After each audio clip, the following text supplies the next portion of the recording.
তো hey guys, কেমন আছেন আপনারা? তো বন্ধুরা, আজকে একটা খুবই ইন্টারেস্টিং টপিকের উপর ভিডিও হতে চলেছে। তো বন্ধুরা, ফোনপে, গুগল পে, পেটিএম এবং বিকাশ এই সমস্ত অ্যাপ্লিকেশন কিন্তু এখন আমাদের প্রত্যেকের মোবাইলে ইনস্টল রয়েছে। এই সমস্ত অ্যাপ্লিকেশন আমাদেরকে কী সুবিধা দেয়? মানি ট্রান্সফারের সুবিধা দেয় এবং তার সাথে বিল পেমেন্ট, রিচার্জ এই সমস্ত সুবিধাগুলো দেয়। কিন্তু আপনি কি একবার ভেবে দেখেছেন যে এই সমস্ত অ্যাপ্লিকেশনগুলো লাভ কোথা থেকে করে? এই সমস্ত অ্যাপ্লিকেশনে আপনাকে অনেক অনেক ক্যাশব্যাকও দিয়ে থাকে, তাহলে এদের লাভটা কোথায় থাকে? আজকে সেটা নিয়েই কেস স্টাডি আপনাদের সাথে তুলে ধরবো খুব সহজ সরল ভাষায়। তো আপনারা ভিডিওটা প্রথম থেকে শেষ অবধি দেখতে থাকুন। ভিডিওটা যদি ভালো লাগে সেক্ষেত্রে আপনি লাইক করবেন এবং আপনার বন্ধুদের সাথে শেয়ার করবেন। আর চ্যানেলে যদি নতুন হয়ে থাকেন তাহলে অবশ্যই সাবস্ক্রাইব করে বেল আইকনটি প্রেস করে রাখবেন। তো চলুন দেরি না করে ভিডিওটা। ফোনপে, গুগল পে, পেটিএম বা বাংলাদেশের যে সমস্ত মানি ট্রান্সফার অ্যাপ্লিকেশন রয়েছে যেমন বিকাশ, এরা কিভাবে ইনকাম করে সেটা নিয়ে আজকে আপনাদের সাথে ডিটেলসে বলবো। তো এই সমস্ত অ্যাপ্লিকেশান কাজটা কী করে? মূলত আমাদের টাকা এক স্থান থেকে অন্য স্থানে বা এক ব্যাঙ্ক অ্যাকাউন্ট থেকে অন্য ব্যাঙ্ক অ্যাকাউন্ট ট্রান্সফার করতে সাহায্য করে। এক্ষেত্রে আপনি দেখুন, এই সমস্ত অ্যাপ্লিকেশান দ্বারা আপনি যখন টাকা সেন্ড করছেন, ধরুন আপনি আপনার বন্ধুকে 100 টাকা সেন্ড করছেন, আপনার ব্যাঙ্ক থেকে 100 টাকা কেটে কিন্তু তার ব্যাঙ্কে 100 টাকাই কিন্তু রিসিভ হচ্ছে। সেক্ষেত্রে আপনার কোনো টাকা বা আপনার কোনো চার্জ লাগছে না মানি ট্রান্সফারের জন্য। সেক্ষেত্রে এই সমস্ত অ্যাপ্লিকেশানগুলো লাভ কোথায় করে? 2 নম্বর হচ্ছে রিচার্জ বা বিল পেমেন্ট।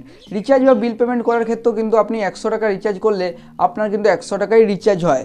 তাহলে এই সমস্ত অ্যাপ্লিকেশানের লাভ কোথায়? তো এই সমস্ত অ্যাপ্লিকেশানের লাভগুলোকে আমরা দুটো ভাগে ভাগ করেছি। একটা হচ্ছে রিচার্জ এবং বিল পেমেন্ট। এই সমস্ত অ্যাপ্লিকেশনের মানি ট্রান্সফারের চেয়েও সবচেয়ে লাভটা করে রিচার্জ এবং বিল পেমেন্টের উপর।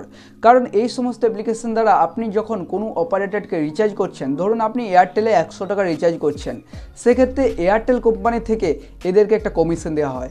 ধরুন আপনি ফোনপে বা গুগল পে যে কোনো অ্যাপ্লিকেশন থেকে রিচার্জ করেন না কেন, যে অ্যাপ্লিকেশন থেকে আপনি রিচার্জ করছেন তাদেরকে কিন্তু এয়ারটেলের তরফ থেকে একটা কমিশন তারা পেয়ে থাকে এবং সেই কমিশন থেকে তাদের লাভটা হয়। মূলত ধরুন আপনি 100 টাকা রিচার্জ করছেন, সেক্ষেত্রে তাদেরকে হয়তো খুবই কম সংখ্যক একটা মার্জিন দেওয়া হয়, বা ধরুন 80 পয়সা বা 1 টাকা এই ধরনের মার্জিন দেওয়া হয়।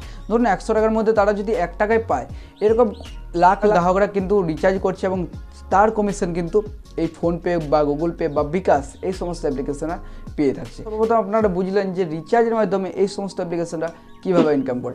তো 2 নম্বর হচ্ছে অ্যাডভার্টাইজমেন্ট। তো এই সমস্ত অ্যাপ্লিকেশনের মধ্যে আপনি অনেক সময় লক্ষ্য করে দেখবেন যে অ্যাডভার্টাইজমেন্ট চলে। তো অ্যাডভার্টাইজমেন্টের মাধ্যমে কিন্তু এরা কিন্তু একটা বড় মাপের টাকা ইনকাম করে। তো এবং তার থেকে কিন্তু আপনাকে আমাকে বিভিন্ন ক্যাশব্যাক দিতে থাকে। এদের মেন টার্গেট হচ্ছে ইউজার বাড়ানোর। ইউজার যত বাড়বে তারা কিন্তু তত ইনকাম করবে। কারণ কি, ধরুন আজকে 1 লক্ষ রয়েছে, কাল 2 লক্ষ হবে, পরশু 3 লক্ষ হবে। এইভাবে কিন্তু তারা পরবর্তীকালে যখন রিচার্জের জন্য আপনি যাবেন, আপনি কিন্তু আর দোকানকে যাবেন না, আপনি নিজের মোবাইল থেকে নিজেই নিজের রিচার্জটা করতে পারবেন। সেক্ষেত্রে লাভ টাকাদের হলো এই সমস্ত অ্যাপ্লিকেশনগুলো। এই জন্য এই সমস্ত অ্যাপ্লিকেশন আপনাকে রেফার করবার জন্য টাকা দিয়ে থাকে। তো বন্ধুরা, আশা করি আপনাদেরকে বোঝাতে পেরেছি যে এই সমস্ত অ্যাপ্লিকেশনরা কীভাবে ইনকাম করে।